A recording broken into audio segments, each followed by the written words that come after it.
Mick just once again references this nebulous legend of the Power Rangers. You know, a side note on that, if Brody farted, it would smell.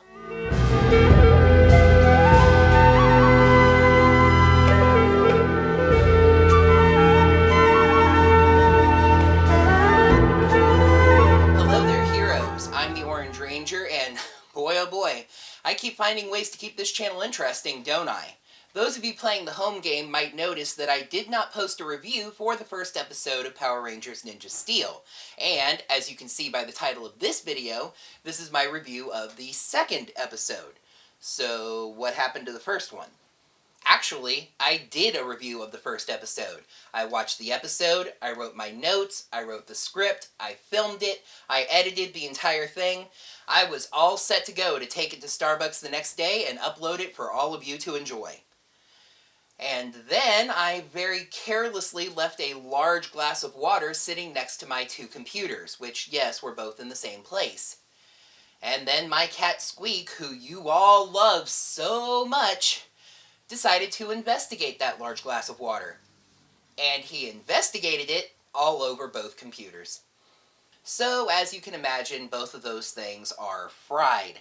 Though, don't worry, Squeak was not fried, neither in the chaos of the moment, nor by my anger later.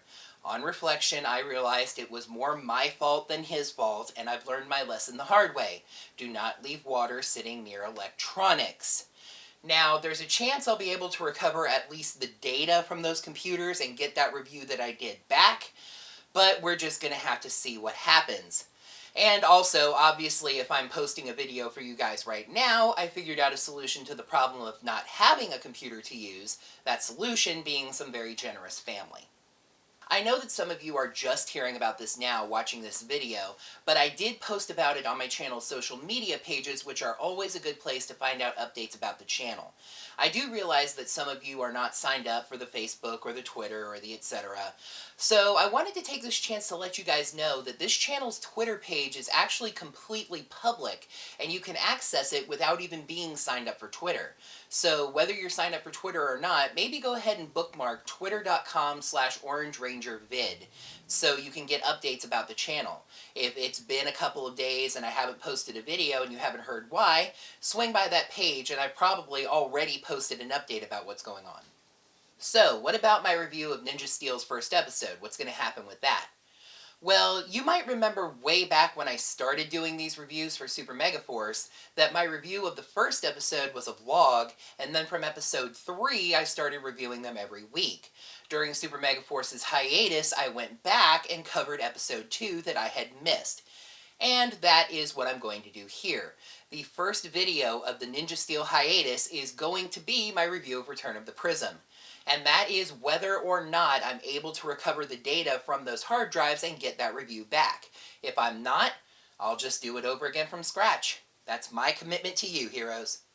However, it's said that time waits for no man, and Power Rangers waits for no reviewer. Another episode is aired, so I've just got to jump in the stream here and start swimming. Here's my review of the second episode of Ninja Steel, Forged in Steel. Now remember, this is going to assume that you've seen at least something of the first episode, even though this is technically my first review of Ninja Steel, so I'm not going to be that careful with terms and names and things like that. If anything confuses you, you can just feel free to ask about it in the comments below, and I'm sure I, or another one of my heroes, will be able to help you. The episode begins with what I thought was going to be our every week Kids Are Dumb, recap the basics of the story, every single week story summary, but they got me this time, as at least the end of it is actually episode specific, and that is something that I'm totally fine with them doing. However, it refers to Brody's dad as Earth's greatest ninja. You'll forgive me if I take that with a rather large grain of salt. Although I suppose it is possible that he's Earth's only ninja. So, as you might expect, the episode starts by focusing on those two people that we met last week but didn't focus on. Now, it's going to take the episode until past the halfway point to give us these characters' names, but reading through my notes revealed just how awkward that would be for me to do. So you've got this guy Calvin and this girl Haley. The truck that we saw last week broken down is broken down again. However, Calvin fixes it and says Nitro is ready to go, cooing at it. Haley reminds him that she's the one that's his girlfriend, not the truck. Whoa, whoa, whoa, whoa, whoa. What? Boy, none of that Schuyler ambivalence this time around, huh? Second episode, and we have a boyfriend-girlfriend relationship. And in somewhat of a bold move for a kids' TV show, it's an interracial relationship. And in a somewhat bold move for Power Rangers, it doesn't involve the Red Ranger. Oh, and that dog that Haley has is named Cody. You know, like Kodiak, though I'm sure that won't factor into anything else. Anyway, the space junk from the Warrior Dome falls down in front of the truck. The two investigate it, and Calvin kicks a big ball of it, which I had thought was a rock last week, revealing Mick, the shape-shifting engineer. He explains that he's the head mechanic on the Warrior Dome, where the #1 show Galaxy Warriors is taped. They, of course, have no idea what he's talking about, and he explains that the Milky Way galaxy is just a touch behind the times. He says that he jumped out of the ship to get away from big, ugly monsters like them, pointing at Kudabots. Kudabots. Small robots with actually kind of a neat Japanese aesthetic to them. Yeah, just like them. The two of them fight to protect Mick, although Haley, for some reason, grabs a piece of really flexible, soft plastic piping. The two of them end up finding that the Kudabots' own staff weapons work better before running away. Up on the Warrior Dome, Galvanax can't get an answer out of Madame Odious on how teenagers were able to pull Power Stars out of the prism, and then Ripcon reports that 2 more teenagers rescued Mick. Annoyed with teenagers in general, Galvanax barges onto the Galaxy Warrior stage and changes the game. Instead of a one-on-one battle like in the first episode, Galaxy Warriors is now anybody and everybody versus the Power Rangers. Any monster that can find and defeat the Rangers and get back the Power Stars will achieve champion standing just like Galvanax. For whatever that's worth? I don't know, maybe the Warrior Dome has a really nice Champions Lounge on it or something? Meanwhile, Calvin and Haley drive Mick to the school, driving around back to the shop classroom. Guys, I'm pretty sure you can't just park your truck there and, alright. Then something happens that's kind of half clever writing and half Deus Ex Machina. Principal Hastings, who runs the school, sees Mick and assumes that he's a guy that had applied for, but ultimately turned down, the shop teacher position. Since he's there, Hastings assumes that he's decided to accept the job and welcomes him. So now, Mick has a job. He's the shop teacher. The original candidate turned down the position, so he won't be coming to look for it, and now Principal Hastings won't be looking to hire anyone else. Victor and Monty show off again as Victor rolls out what is actually a beautifully painted car. However, he accidentally parks it right on the paint pump's main line, which causes the machine to overload and covers the two of them in blue paint. It's another one of those pie-in-the-face slapstick gags. For now, just keep in mind, would I have even bothered mentioning it if it was just that? Sarah, Preston, Redbot, and Brody get back to his childhood home and, shock of all shocks, Aiden isn't there. Gee, Brody, it's only been 10 freaking years. Did you honestly think that a 10-year-old Aiden was going to live in that house by himself? I mean, I understand Brody being disappointed that Aiden wasn't there, but he's actually devastated until Sarah calms him down. They decide to check the workshop as Brody thinks Aiden might have hidden the ninja steel in a box that they used to have to find as part of their ninja training. Ah, the ancient ninja art of treasure hunting. Anyway, as Redbot takes over the digging, Brody explains that his father not only chipped that ninja steel off of the prism, but melted it down and forged ninja stars with it. But that was when Galvanax attacked. They finally find the box, but it's empty. Or nearly empty. Sarah finds a photograph inside of Brody, Aiden, and their father, who's holding a trophy. As Mick fixes his datacom with tools in the shop, Sarah realizes she's seen that trophy somewhere before. Last week, when Victor was bragging about all of the school trophies having his name on them, she saw one that said Dane Romero. What's Brody's dad's name? Would you believe it's Dane Romero? The photo is a clue, and the ninja steel is hidden in the trophy. And just as they come to this conclusion out loud, Redbot snatches a buzz cam out of the air, one of those flying cameras from Galaxy Warriors. Whoops! Galvanax just heard where the ninja steel is, and has Cosmo Royale send a monster, Ripper-Rat, to go get it. Mick calls Brody on his fixed datacom, and Brody tells Mick where the ninja steel is and asks him to go get it. They find the trophy, which I could have sworn was in a locked trophy case last week, but oh well. And the ninja steel, but Ripper-Rat catches them outside. How about that? They try to fight him with sports equipment, though that goes as well as you might expect. Oh, and we see that the buzz cams are broadcasting this fight to the Galaxy Warriors stage. Now that's entertainment. Ripper-Rat destroys Mick's datacom and nearly takes him out as well, but he's saved by the Ninja Nexus Prism, which knocks Ripper-Rat away. Now, the white and yellow power stars are glowing like red, pink, and blue did last week. And they're the only two stars in the prism, but that's something we'll get to a little bit later. Mick tells Calvin and Haley to take the two power stars, and they do so. The prism leaves as Brody's group arrives. Preston finally gives us Calvin and Haley's names, and Sarah, Brody, and Redbot introduce themselves and explain really quickly about how the stars make people Power Rangers. Ripper-Rat gets back up, and the team morphs together for the first time. The morphing call for this team is Ninja Spin. Kind of on the nose, and not really as emphatic as Unleash the Power. The morphing sequence is quick, to be honest. The team are instantly in black ninja outfits and seem to take the stars off of the morpher and fling them. The stars come back and spin around them, forming the suits. The helmets then kind of fall from the sky and the visors close. Calvin and Haley, of course, get those ninja masks inside the helmets that the others do, and each of them gets a line that kind of hammers in their thing. Calvin says Nitro, and Haley says Wild. Ladies and gentlemen, we have made it to the Ninja footage.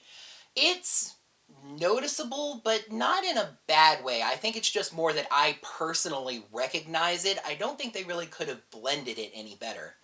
Haley wonders if their morphers have any other modes or weapons. Come on, Haley. This is Power Rangers. The morphers are just the morphers. They don't do anything. Wait, what? Okay, it turns out this time around the morphers do have other modes. The morphers grow larger for no clear reason at all that I'm able to tell. Was this a size difference thing between the Japanese toys and the Sentai props? I don't remember these weapons actually growing in Ninja. Anyway, Sarah and Haley use bow mode, extending two blades on the morpher to form a bow and pulling back on one of the points. Oh, and kids, that super awesome deluxe Ninja Battle Morpher toy that you just got? Yeah, it doesn't have a bow mode. Calvin uses blade mode, with a sword blade extending from one of the points. Preston uses claw mode, with two shorter blades forming, well, claws. Brody finishes the deal with a steel/red ninja strike and drops the team's tagline, "Show's over, ninjas win." However, Galaxy Warriors has a second chance mechanic. It was probably a sweep thing or something. Monsters can be gigantified. How? A beam fires down from the ship and makes the monsters grow. Gee, where have I seen that before? Fortunately for the Rangers, Ripper-Rat's weapons jam when he grows, and this gives the Prism a chance to step in. It shows the Rangers a vision of 5 really weird-looking Zords, and the Ninja Steel starts to resonate. Mick finds the ninja stars that Brody's dad, Dane, made and gets a hunch. Figuring that the Prism is asking for something, Mick tosses the stars in. It chews on the Ninja Steel a little bit and spits out 5 brand new Zord stars. As Mick says, it's time to meet their Zords. I'll rant about this more in pros and cons, but I figured I would warn you guys right from the beginning. I hated Ninja's Zords, and I am no more fond of them now. Why? Well, let's take a quick peek at them. Brody Zord is a large red robot which he names the Robo-Red Zord. And yes, it's a separate thing, even though he has a red robot friend that could, and probably should, have just become the Zord. Preston Zord is the Dragon Zord. No, not that Dragon Zord. No, not that Dragon Zord. No, not that Dragon Zord. There you go, that one. Calvin Zord is a big yellow truck, so of course he calls it the Nitro Zord. And since Haley's white dog Zord looks just like her white dog Cody, she calls it the Kodiak Zord. So, we've got a dude, a dragon, a train, a truck, and a dog. Only one of those has even the slightest connection to ninjas, and none of the Zords really have any kind of a connection to each other. Ugh. And here's the best part. Yes, the show established that the Rangers each have some kind of a connection to their Zords. Do they explain this, or even point it out? Nope, it's just a funny coincidence, apparently. The Rangers jump onto their Zords and pilot them from the outside, even though you would imagine at the very least the Nitro and Zoom Zords would have a cockpit. We do get a nice individual Zord battle and see what each of these Zords can do. The Robo-Red Zord is fast and agile and can flip around the battlefield like a ninja. The Nitro Zord can throw rocks or spiky type things on the ground. The Dragon Zord can fly and breathe fire, of course. The Zoom Zord can throw large ninja stars for some reason. And hey, if you yell fetch, the Kodiak Zord will catch them all. Whoops. Interestingly enough, we get an original finish to a Zord fight, as apparently they don't want us seeing the Megazord just yet. So instead, the Rangers pull their frog blasters again, and this time just shoot a giant monster and it blows up. Why not just do that from the start if it was that easy? I bet you never thought you'd hear me say this, but let's circle back to that slapstick gag. That little oopsie broke the painting machine, so now the paint room is out of order.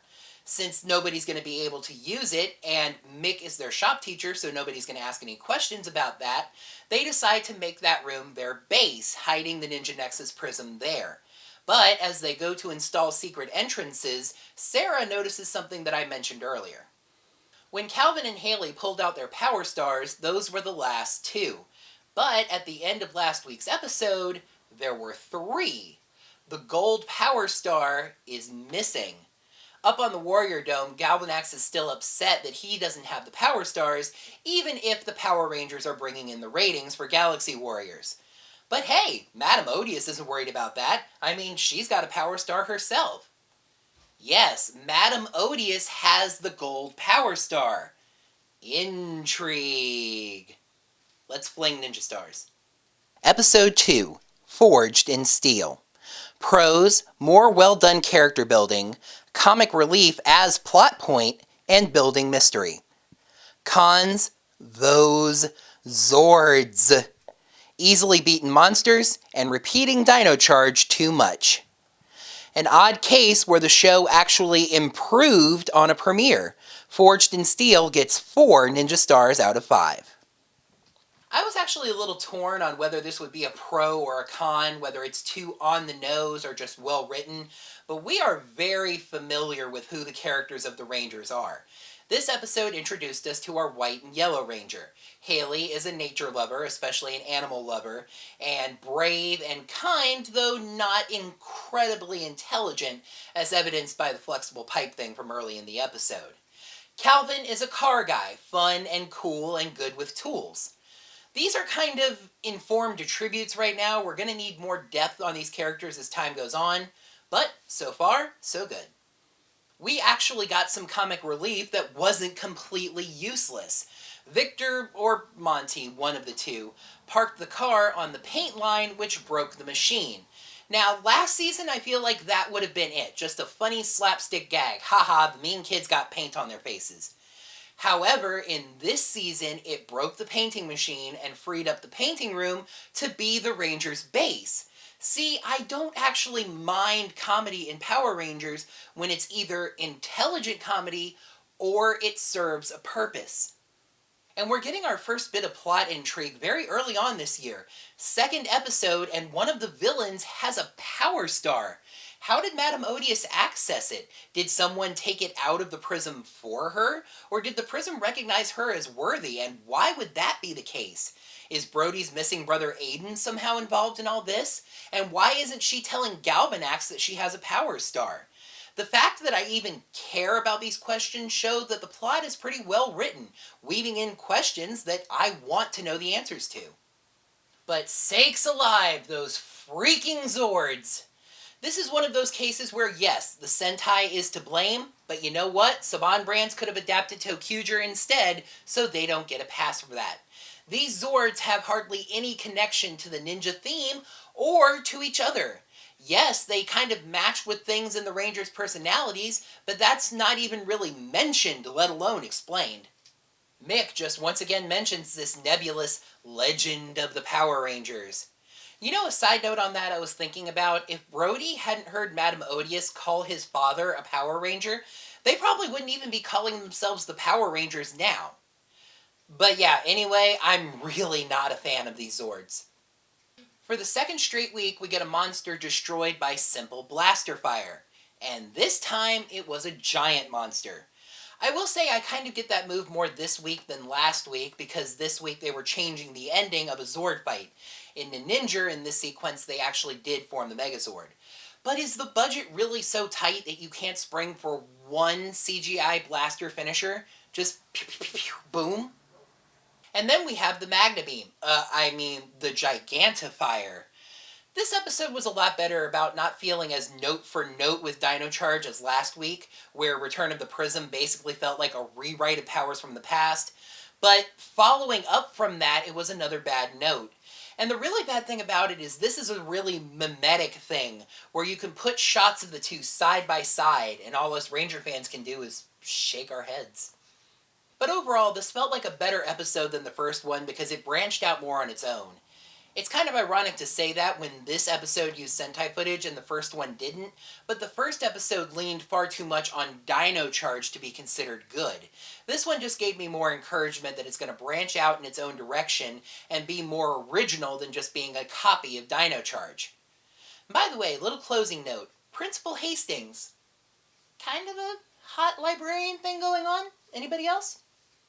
Well, we've got 5 Rangers, a mentor, and a base. It's time to get down to some serious rangering as the team begins searching for Aiden and the missing gold power star. Let's see what's coming up in episode 3 of Ninja Steel. Live and learn! Brody is accused of cheating on his first day of school after using his datacom to find answers. Now he must use his own abilities and leadership skills to lead the Rangers against another threat from Galvanax. Thank you so much for watching this Power Rangers Ninja Steel episode review. I really appreciate it. Make sure to like the video by clicking the like button right down below. Let me know what you thought about this episode and of this review in the comments down below. And subscribe to the channel to see all the Weekly Geekly. Also make sure you ring that bell to make sure you get notified of when I post new videos. And if you happen to have a couple of dollars lying around you don't have anything else to do with, as I say every week, you can head over to my channel page and hit that blue support button, and I would really appreciate it. A special note on that, however, YouTube is ending fan funding, the blue support button, in February. So if that's a way you want to support this channel, you're going to need to do that soon. I will be letting you heroes know at some future time what alternatives I plan to use when YouTube fan funding ends. Until next time, may the power protect you. Yep, both of them sitting in the same place. And then I watched the episode, I wrote my notes, I should be. Actually, I did a review, Now, I realize that some of you are only hearing about this incident now watching this video, but I did want to take a second to say that I posted about it on my channel's social media pages, which are a good place to get any kind of updates on my channel. I do realize that some of you aren't signed up for things like Twitter or Facebook, but I wanted to take this chance to say, I don't want to say that twice. Gee, Brody, it's... oh, farts. Mick calls Brody on his fixed datacom, and I knew that part was going to mess me up. Redbot snatches a buzz cam out of the air, one of those flying cameras. Galvanax just heard where the ninja steel is and sends one of his farts. He sends one of his farts. But Ripper-Rat catches them outside. How about that? Yes, it's Alvin and Haley to take the 2 power stars, and they do so. The president leaves as Brody's group arrives. Preston finally gives us Calvin and Haley's names, and Sarah Fart. Their morphers grow larger for no clear reason at all that I can tell. Seriously, was this a thing? The morphers grow larger for no clear reason at all that I'm able to tell. Was this a thing? Calvin uses blade mode, with a sword blade extending from one of the points. Brody finishes the deal with a steel/red ninja strike and drops the show's tagline. I'll say the team. Brody finishes the deal with a steel/red ninja strike and drops the team's tagline. Show's over. Ninjas win. And the ninja steel starts to resonate. It's a separate thing. Even though he has a red robot friend that probably could farts. So we've got a dude, a dragon, a train, a truck, and something else. A dog. Today's word of the day is fire them! Mick just once again mentions this nebulous legend. Nebulous? I think nebulous is the right word. Make sure to click the like button down below to let me know that you liked the video. Let me know what you thought of this review. A special note on that note. On that note, if you happen to have a couple of dollars lying around, you don't have anything else to do with, you can head out to... Farts! Why can't I get through this?